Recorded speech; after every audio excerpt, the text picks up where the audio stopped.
All right, this is it. The long-awaited final chapter of our story, The Littles Go to School. So chapter 11 sort of left us with a cliffhanger. Tom and Lucy ran into a wall passageway and Tom ran right into someone standing in the passageway. You guys had some great predictions as to who you think that person might be. So let's see in our final chapter, chapter 12. It was Cousin Dinky. Della was with him. Cousin Dinky picked himself off the floor. "Well, Tom," he said, "you pack a mean wallop." He rubbed his backside. "Are you kids all right?" asked Della. Tom looked at Lucy. They could see now. Dinky had turned on the lights. "Sure, we're okay," he said, "but where did you—" "We were looking all over the school for you," said Cousin Dinky. "How'd you know we were here?" Tom asked. "Your grandpa figured it out." "We thought no one knew where we were," said Lucy. "When you didn't show up," Cousin Dinky told them, "they looked in Henry's room and saw that the gerbil's cage was gone.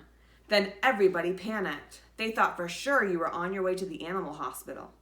But then," Della went on, "Grandpa said, 'Let's do something smart for a change.'" Tom grinned. "That sounds like Grandpa."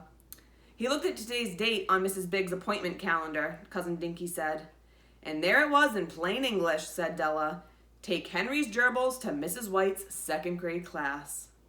"They finally got a message to us late in the day," said Cousin Dinky. "We flew right over to the school and started looking for you." "Oh, Della," said Lucy, giving her a big hug. "I'm so glad you found us." Later, after visiting for a few minutes with Miss Gogg in her apartment, the Littles flew home.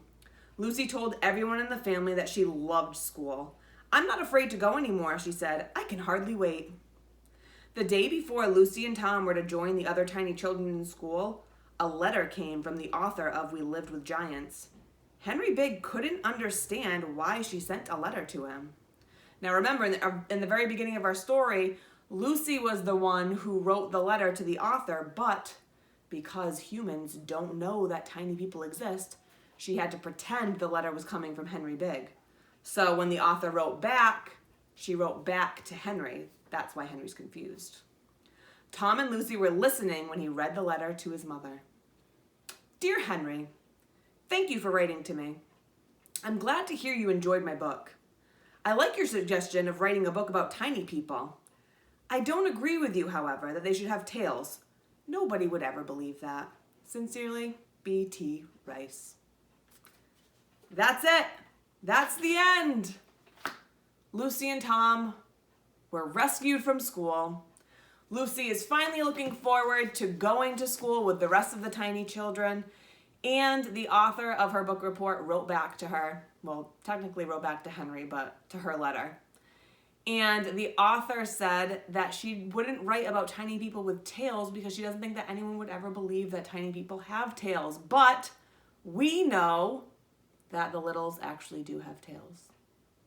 So I hope you guys enjoyed this book as much as I did. I love the Little series.